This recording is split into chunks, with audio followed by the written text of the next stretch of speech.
नमस्कार दोस्तों, स्वागत है आप सभी का एक बार फिर तक्षशिला इंस्टीट्यूट भोपाल में। दोस्तों आज हम यहाँ पे जो हमारे 29 जुलाई तक के करंट अफेयर्स हैं उन्हें डिस्कस करेंगे दोस्तों, जो कि 3 दिन का वीडियो रहेगा। ये कंप्लीट वीडियो है तो दोस्तों इसे अच्छे ध्यान से देखना। तो चलिए स्टार्ट करते हैं। हम पहली न्यूज़ यहाँ पे पहली न्यूज़ दी गई है दोस्तों हमारी। राष्ट्र ने 26 जुलाई को मनाया है कारगिल दिवस। तो दोस्तों याद रखना कि अभी 26 जुलाई को हमने मनाया है कौन सा दिवस, तो कारगिल दिवस के रूप में। तो इसके बारे में याद रखना। इसे किस लिए मनाया जाता है, तो सूरवीरों को, हमारे जो सूरवीर हैं उन्हें श्रद्धांजलि समर्पित करने के लिए मनाया जाता है। कारगिल युद्ध कब हुआ था दोस्तों, तो ये हुआ था 1999 में, जो कारगिल विजय की थी हमारे जवानों ने। तो दोस्तों इसके लिए मनाया जाता है 26 जुलाई को कारगिल दिवस। तो इसके बारे में याद रखना। चलिए हम नेक्स्ट क्वेश्चन देखते हैं। यहाँ पे नेक्स्ट क्वेश्चन दिया गया है दोस्तों, अभी हाल ही में 28 जुलाई को हमने मनाया है विश्व हेपेटाइटिस दिवस। तो दोस्तों इसके बारे में याद रखना कि विश्व हेपेटाइटिस दिवस कब मनाया जाता है, तो 28 जुलाई को मनाया जाता है, 28 जुलाई। इसके बारे में देखते हैं। हाल ही में 28 जुलाई को वायरल हेपेटाइटिस के बारे में जागरूकता बढ़ाने के लिए हमने हेपेटाइटिस दिवस के रूप में मनाया है। और यह दिन नोबेल पुरस्कार विजेता वैज्ञानिक बारुक ब्लेमबर्ग की जयंती के रूप में मनाया जाता है दोस्तों। तो इनके बारे में याद रखना। इन्होंने क्या किया था, तो हेपेटाइटिस बी वायरस की खोज की थी। तो इसके बारे में याद रखना। इसी दिन से 28 जुलाई को मनाया जाता है हेपेटाइटिस दिवस। इस वर्ष का हेपेटाइटिस की थीम क्या थी, तो हेपेटाइटिस मुक्त भविष्य इसकी थीम थी दोस्तों। तो इसे भी याद रखना। और हम देखते हैं नेक्स्ट दिया है दोस्तों, 28 जुलाई को ही हमने मनाया है क्या, विश्व प्राकृतिक संरक्षण दिवस। तो इसके बारे में भी याद रखना कि अभी हाल ही में 28 जुलाई को कौन से 2 दिवस मनाए हैं, तो एक तो मनाया है विश्व हेपेटाइटिस दिवस और दूसरा मनाया है विश्व प्राकृतिक संरक्षण दिवस। तो इसके बारे में याद रखना दोस्तों। चलिए हम नेक्स्ट क्वेश्चन देख लेते हैं। यहाँ पे नेक्स्ट क्वेश्चन दिया गया है दोस्तों, रीवा गांगुली दास को नियुक्त किया गया है विदेश मंत्रालय में सचिव। तो दोस्तों इनके बारे में याद रखना कौन है, तो रीवा गांगुली दास, इन्हें नियुक्त किया गया है विदेश मंत्रालय के सचिव के रूप में। हम यहाँ पे देखते हैं बांग्लादेश में भारत की उच्चायुक्त रीवा गांगुली दास को सरकार द्वारा विदेश मंत्रालय के सचिव पूर्व नियुक्त किया गया है। यह विजय ठाकुर सिंह की जगह लेंगी। तो इनके बारे में याद रखना दोस्तों कि रीवा गांगुली दास को नियुक्त किया गया है विदेश मंत्रालय में सचिव पूर्व के रूप में। तो याद रखना। यहाँ पे हम नेक्स्ट क्वेश्चन देखते हैं दोस्तों। नेक्स्ट क्वेश्चन दिया गया है हमारा, रिजर्व बैंक ने जारी की वित्तीय स्थिरता रिपोर्ट 2020, जो कि जुलाई 2020 में की गई है। तो इसके बारे में याद रखना कि फाइनेंशियल स्टेबिलिटी रिपोर्ट जुलाई 2020 भारतीय रिजर्व बैंक ने अभी जारी की है। तो दोस्तों इसे याद रखना कि रिजर्व बैंक ने कब स्टेबिलिटी रिपोर्ट जारी की है, तो ये की है जुलाई में। तो इसके बारे में याद रखना। इसके बारे में देखते हैं नवीनतम स्थिरता रिपोर्ट, फाइनेंशियल स्टेबिलिटी रिपोर्ट का यह 21वां अंक जारी किया है आरबीआई ने। तो इसके बारे में याद रखना कि 21वां अंक जारी किया है वित्तीय स्थिरता रिपोर्ट के बारे में, तो आरबीआई के द्वारा जारी किया गया है। तो इसे याद रखना। हम देख लेते हैं दोस्तों आगे। आरबीआई के जो गवर्नर हैं दोस्तों, ये शक्तिकांत दास हैं, इन्हें याद रखना। और इसका मुख्यालय मुंबई में है। उसकी स्थापना हुई थी 1 अप्रैल 1935 में, 1935 में। तो इसके बारे में भी याद रखना दोस्तों। चलिए हम नेक्स्ट क्वेश्चन देख लेते हैं। यहाँ पे नेक्स्ट क्वेश्चन दिया गया है, रूस ने 3D प्रिंटेड एयरक्राफ्ट इंजन का सफल परीक्षण किया है। तो दोस्तों याद रखना कि अभी हाल ही में 3D प्रिंटेड एयरक्राफ्ट इंजन का सफल परीक्षण किसने किया है, तो ये किया है रूस ने। तो इसके बारे में याद रखना। हम यहाँ पे देखते हैं रूस ने MGTD-20 gas turbine 3D printed aircraft engine का सफल उड़ान परीक्षण कर लिया है। और यह उड़ान परीक्षण ततारस्तान के कजावस विमान केंद्र में किया गया है। तो याद रखना 2021-22 में निर्धारित किया जाएगा इसके बारे में, इस इंजन को चलाया जाएगा या नहीं। लेकिन अभी 3D प्रिंटेड एयरक्राफ्ट इंजन का सफल परीक्षण किसने किया है, तो रूस ने किया है। तो इसके बारे में याद रखना दोस्तों। और रूस के जो राष्ट्रपति हैं वो व्लादिमीर पुतिन हैं, जिनका हाल ही में कार्यकाल 2036 तक कर दिया गया है दोस्तों। तो उनके बारे में याद रखना। ये भी करंट में बहुत पॉपुलर हुए हैं कि जिनका कार्यकाल 2036 तक के लिए बढ़ा दिया गया है। तो उनके बारे में याद रखना। और रूस की राजधानी क्या है, तो मॉस्को है। इसके बारे में भी याद रखना। चलिए दोस्तों ये नेक्स्ट क्वेश्चन, इसे देख लेते हैं। पार्थ प्रतिम सेनगुप्ता को बनाया गया है IOB इंडियन ओवरसीज बैंक का नया MD और CEO। तो इनके बारे में याद रखना दोस्तों कौन है, तो पार्थ प्रतिम सेनगुप्ता, इन्हें नियुक्त किया गया है भारत सरकार द्वारा। पार्थ प्रतिम सेनगुप्ता को इंडियन ओवरसीज IOB का नया प्रबंध निदेशक एवं MD मुख्य कार्यकारी अधिकारी नियुक्त किया गया है। तो इनके बारे में याद रखना। इनका नाम क्या है, तो पार्थ प्रतिम सेनगुप्ता। तो इन्हें अभी MD और CEO नियुक्त किया गया है इंडियन ओवरसीज बैंक का। तो इनके बारे में याद रखना। और दोस्तों IOB का जो मुख्यालय है वो चेन्नई में है। इसके बारे में भी याद रखना। चेन्नई में IOB इंडियन ओवरसीज बैंक का मुख्यालय है। चलिए नेक्स्ट क्वेश्चन देख लेते हैं दोस्तों। यहाँ पे नेक्स्ट क्वेश्चन दिया गया है, अभी हाल ही में श्रीपली वीराकोड़ी ने इंटरनेशनल क्रिकेट से रिटायरमेंट लेने का ऐलान किया है। तो दोस्तों याद रखना, श्रीपली वीराकोड़ी ने इंटरनेशनल क्रिकेट से रिटायरमेंट लेने का ऐलान किया है। यह कौन है, तो यह श्रीलंका की एक दिग्गज ऑलराउंडर खिलाड़ी हैं जो कि क्रिकेट खेलती थी। तो उनके बारे में याद रखना कि श्रीलंका की तेज गेंदबाज ऑलराउंडर श्रीपली बीराकोड़ी ने तत्काल प्रभाव से अंतर्राष्ट्रीय क्रिकेट से संन्यास लेने की घोषणा की है। तो इनके बारे में याद रखना, नाम क्या है, श्रीपली बीराकोड़ी, जो कि कहाँ की हैं, तो श्रीलंका की हैं। तो इनके बारे में याद रखना दोस्तों। चलिए हम नेक्स्ट क्वेश्चन देख लेते हैं। यहाँ पे नेक्स्ट क्वेश्चन दिया गया है, टाटा AIA लाइफ लिमिटेड ने नवीन तहिलानी को नियुक्त किया है अपना MD और CEO। तो दोस्तों इनके बारे में याद रखना, नवीन तहिलानी को नियुक्त किया गया है MD और CEO कहाँ का, तो टाटा AIA लाइफ लिमिटेड का। तो इनके बारे में याद रखना कि नवीन तहिलानी को टाटा AIA लाइफ लिमिटेड के नए प्रबंध निदेशक के रूप में नियुक्त किया गया है। तो इनके बारे में याद रखना। चलिए हम आगे देख लेते हैं दोस्तों। नेक्स्ट क्वेश्चन हमारा दिया गया है दोस्तों, अमेजॉन पे ने ऑटो बीमा बेचने के लिए एक्को जनरल इंश्योरेंस के साथ साझेदारी की है। तो दोस्तों याद रखना कि अभी अभी अमेजॉन पे ने किसके साथ साझेदारी की है, तो एक्को जनरल इंश्योरेंस के साथ साझेदारी की है। किस लिए, तो ऑटो बीमा बेचने के लिए। तो इसके बारे में याद रखना। हम यहाँ पे देखते हैं, डिजिटल भुगतान दिग्गज अमेजॉन पे ने बेंगलुरु स्थित स्टार्टअप एक्को जनरल इंश्योरेंस के साथ साझेदारी कर वाहन बीमा लॉन्च किया है, जो कि अमेजॉन पे, जो अमेजॉन इंडिया पेमेंट इकाई है, इसके ग्राहकों को आसानी से बीमा खरीदने में मदद करेगा। तो दोस्तों याद रखना, अमेजॉन पे ने एक्को जनरल इंश्योरेंस इंडिया के साथ जनरल इंश्योरेंस के लिए एक साझेदारी की है। तो इसके बारे में याद रखना यहाँ पे। और अमेजॉन पे का जो मुख्यालय है वो कहाँ है, तो सिएटल वॉशिंगटन में स्थित है। सिएटल वॉशिंगटन USA में स्थित है इसका मुख्यालय। और अमेजॉन के जो CEO हैं, MD हैं, वो महेंद्र नेरुरकर हैं। तो इनके बारे में भी याद रखना कि अमेजॉन पे इंडिया के जो CEO और MD हैं, अमेजॉन पे इंडिया की बात चल रही है, ये है महेंद्र नेरुरकर। इनके बारे में भी याद रखना। एक्को जनरल इंश्योरेंस लिमिटेड के संस्थापक वरुण दुआ है, इनके बारे में भी याद रखना। उसका मुख्यालय मुंबई में है। चलिए हम नेक्स्ट क्वेश्चन देख लेते हैं दोस्तों। नेक्स्ट क्वेश्चन दिया गया है यहाँ पे, CCI ने कॉम्पिटिशन कमीशन ऑफ इंडिया ने अडानी पोर्ट्स द्वारा KPCL के अधिग्रहण को मंजूरी दे दी है। तो दोस्तों याद रखना, भारत जो कॉम्पिटिशन कमीशन ऑफ इंडिया है, इसने अदानी पोर्ट्स के KPCL के अधिग्रहण को मंजूरी दे दी है। तो इसके बारे में याद रखना, भारतीय प्रतिस्पर्धा आयोग ने अदानी पोर्ट्स और special economic zone limited Adani ports द्वारा कृष्णपट्टनम पोर्ट कंपनी लिमिटेड के अधिग्रहण को मंजूरी दे दी है, जो कि प्रस्तावित संयोजन के अनुसार अदानी पोर्ट्स KPCL की इक्विटी शेयर होल्डिंग के साथ साथ प्रबंधन नियंत्रण को अधिग्रहण भी करेगी। तो दोस्तों इसके बारे में याद रखना, Adani ports special economics zone limited द्वारा Krishnapatnam port company limited KPCL के अधिग्रहण को किसने मंजूरी देती है, तो कॉम्पिटिशन कमीशन ऑफ इंडिया ने मंजूरी दे दी है। तो इसके बारे में याद रखना। हम नेक्स्ट क्वेश्चन देखते हैं दोस्तों।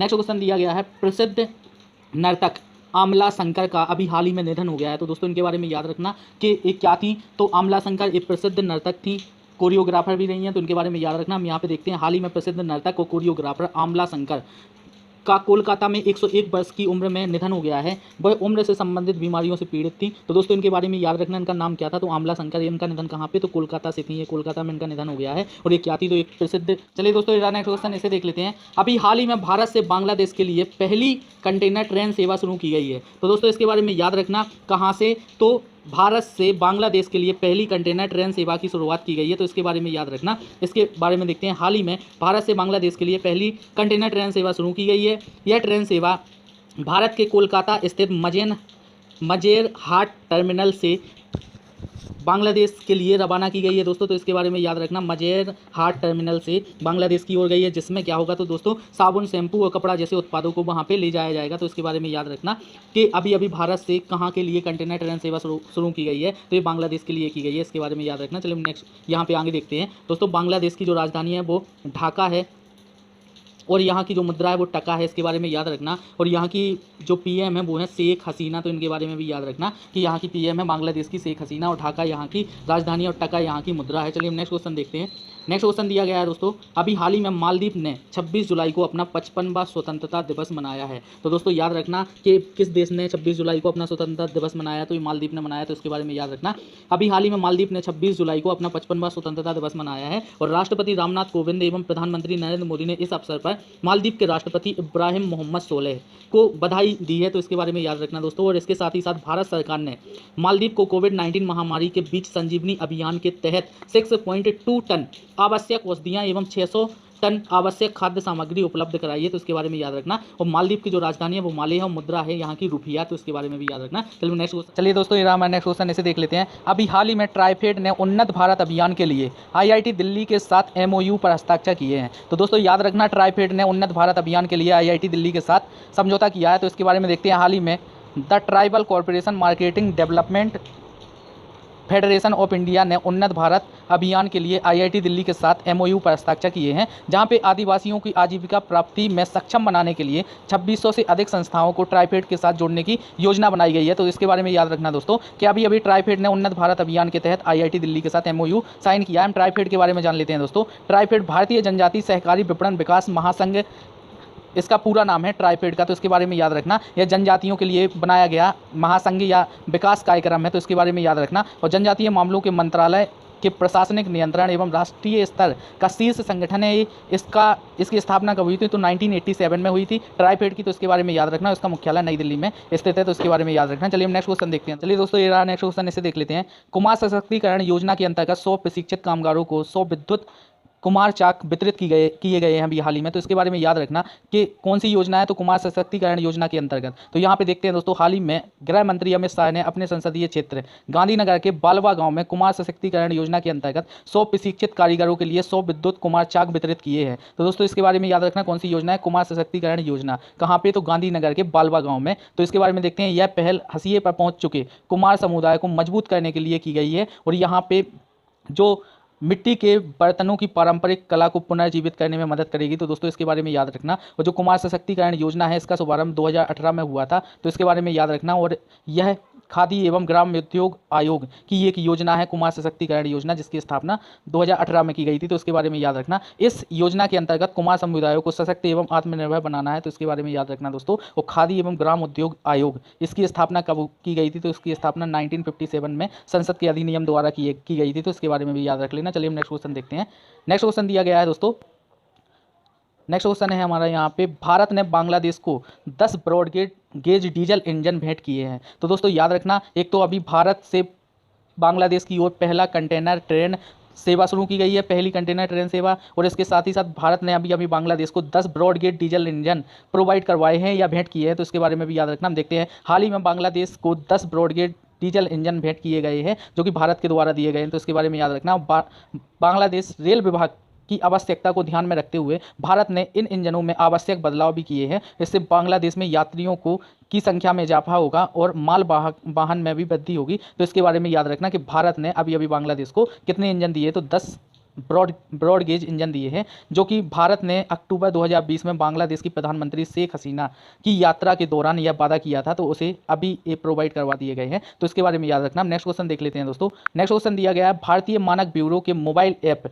BIS केयर का शुभारंभ किया गया है। तो दोस्तों याद रखना कि भारतीय मानक ब्यूरो ने अभी मोबाइल ऐप BIS केयर का शुभारंभ किया है। तो इसके बारे में याद रखना। हम देखते हैं यहाँ पे, हाल ही में उपभोक्ता मामलों के मंत्री रामविलास पासवान ने भारतीय मानक ब्यूरो के मोबाइल ऐप BIS केयर का शुभारंभ किया है। तो दोस्तों याद रखना, किसका है? तो भारतीय मानक ब्यूरो का मोबाइल ऐप है BIS केयर। इसका शुभारंभ किसने किया? तो रामविलास पासवान, जो कि हमारे उपभोक्ता मंत्री हैं, उपभोक्ता मामलों के मंत्री हैं। इसके साथ ही साथ इन्होंने BIS के नवीकरण, अनुरूप मूल्यांकन, प्रशिक्षण के 3 पोर्टल भी लॉन्च किए हैं। तो इसके बारे में भी याद रखना दोस्तों। BIS केयर ऐप किसकी है? तो ये है भारतीय मानक ब्यूरो की। इसके बारे में याद रखना। चलिए नेक्स्ट क्वेश्चन देख लेते हैं। यहाँ पे नेक्स्ट क्वेश्चन दिया गया है दोस्तों, तमिलनाडु के मुख्यमंत्री के पलानीस्वामी के राज्य निःशुल्क फेस मास्क वितरित करने की योजना बनाई है। तो दोस्तों याद रखना, तमिलनाडु के मुख्यमंत्री ने अभी हाल ही में संपूर्ण राज्य में निःशुल्क फेस मास्क वितरित करने की योजना बनाई है। तो इसके बारे में याद रखना। हम देखते हैं, हाल ही में तमिलनाडु के मुख्यमंत्री के पलानीस्वामी ने राज्य में निःशुल्क फेस मास्क वितरित करने की योजना बनाई है, जो कि तमिलनाडु में कोविड-19 के बढ़ते प्रसार को देखते हुए ऐसा निर्णय लिया गया है। तो इसके बारे में याद रखना। इस योजना के तहत 2.08 करोड़ राशन कार्ड से जुड़े 6.74 करोड़ व्यक्तियों को दोबारा उपयोग किए जा सकने वाले 2 फेस मास्क वितरित किए जाएंगे। तो दोस्तों याद रखना कि अभी किस राज्य ने पूरे राज्य में फेस मास्क बांटने का फैसला किया? तो ये किया तमिलनाडु की सरकार ने। यहाँ के CM कौन है? तो के पलानीस्वामी है। तो उनके बारे में याद रखना। तो यहाँ पे देख लेते हैं, यहाँ के जो CM है के पलानीस्वामी का यह निर्णय है दोस्तों। तो इनके बारे में दोस्तों ये रहा हमारा नेक्स्ट क्वेश्चन, इसे देख लेते हैं। पृथ्वी विज्ञान मंत्रालय ने अभी हाल ही में भारतीय मौसम विज्ञान विभाग के मौसम ऐप का शुभारंभ किया है। तो दोस्तों मौसम मोबाइल ऐप का शुभारंभ किसने किया है? तो पृथ्वी विज्ञान मंत्रालय ने किया है। तो इसके बारे में याद रखना। हम देख लेते हैं, हाल ही में पृथ्वी विज्ञान मंत्रालय ने भारतीय मौसम विभाग के मौसम मोबाइल ऐप का शुभारंभ किया। तो मौसम मोबाइल ऐप किसकी है दोस्तों? तो भारतीय मौसम विभाग की है। तो इसके बारे में याद रखना, जिसका शुभारंभ किसने किया? तो पृथ्वी विज्ञान मंत्रालय ने किया है। तो इसके बारे में याद रखना। हम देखते हैं, पृथ्वी विज्ञान मंत्रालय 27 जुलाई को अपने स्थापना दिवस के समारोह में इस ऐप का शुभारंभ किया है। इस ऐप का नाम क्या है? तो मौसम मोबाइल ऐप, को लॉन्च किसने किया है, तो ये पृथ्वी विज्ञान मंत्रालय ने किया, तो इसके बारे में याद रखना। देखते हैं नेक्स्ट क्वेश्चन दोस्तों। चलिए दोस्तों, ये रहा नेक्स्ट क्वेश्चन, इसे देख लेते हैं। भारत की पहली NABL मान्यता प्राप्त सेहत परीक्षण प्रयोगशाला आनंद में स्थापित की गई है। तो दोस्तों याद रखना, गुजरात के आनंद में पहली मान्यता प्राप्त सेहत परीक्षण प्रयोगशाला को स्थापित किया गया, जो कि भारत की पहली प्रयोगशाला है। इसके बारे में देखते हैं। भारत के पहले NABL मान्यता प्राप्त सेहत परीक्षण प्रयोगशाला का उद्घाटन केंद्रीय कृषि एवं किसान कल्याण मंत्री नरेंद्र सिंह तोमर जी के द्वारा स्थापित की गई है, जो कि कहां पे, तो गुजरात के आनंद में राष्ट्रीय डेयरी विकास बोर्ड द्वारा स्थापित की गई है। तो इसके बारे में याद रखना कि इसे कहां पे लगाया गया है, जो कि भारत की पहली सेहत परीक्षण प्रयोगशाला है, तो इसे लगाया गया है गुजरात के आनंद में। इसके बारे में याद रखना दोस्तों। और जो कि NABL, इसका फुल फॉर्म क्या है, तो दोस्तों national accreditation board for testing and calibration laboratories इसका फुल फॉर्म है। तो इसके बारे में याद रखना। इसकी स्थापना 1998 में हुई थी और इसका मुख्यालय कहाँ पे है, तो गुरुग्राम हरियाणा में है दोस्तों। इसके बारे में याद रखना। नेक्स्ट क्वेश्चन देख लेते हैं हम यहाँ पे। नेक्स्ट क्वेश्चन दिया गया है, डॉक्टर S जयशंकर ने the India way strategic for an uncertain world नामक पुस्तक का लेखन को लिखा है। तो दोस्तों याद रखना किसने लिखा है, तो S जयशंकर ने the India way strategies for an uncertain world पुस्तक को लिखा है। तो इसके बारे में याद रखना दोस्तों। हम देखते हैं, भारत के पूर्व राजनयिक एवं मौजूदा विदेश मंत्री एस जयशंकर द्वारा अपनी पुस्तक the Indian way strategics for an uncertain world का विमोचन अभी हाल ही में किया गया है। तो इसके बारे में याद रखना। इस पुस्तक को हार्पर कॉलिंस इंडिया प्रकाशित करेगी दोस्तों। तो इसके बारे में याद रखना। नेक्स्ट क्वेश्चन देख लेते हैं हम यहाँ पे। DRDO ने डेयर टू ड्रीम 2.0 प्रतियोगिता का अभी हाल ही में शुभारंभ किया है। तो दोस्तों याद रखना, DRDO के द्वारा किया गया है डेयर टू ड्रीम 2.0 प्रतियोगिता का शुभारंभ। इसके बारे में देखते हैं। रक्षा अनुसंधान एवं विकास संगठन द्वारा नवाचार प्रतियोगिता डेयर टू ड्रीम 2.0 की शुरुआत की गई है, जो कि पूर्व राष्ट्रपति एवं प्रसिद्ध वैज्ञानिक APJ अब्दुल कलाम की 5वीं पुण्यतिथि के अवसर पर प्रतियोगिता का शुभारंभ किया गया है। तो दोस्तों याद रखना, डेयर टू ड्रीम 2.0 किसके द्वारा शुरू की गई है, तो ये DRDO के द्वारा शुरू की गई है।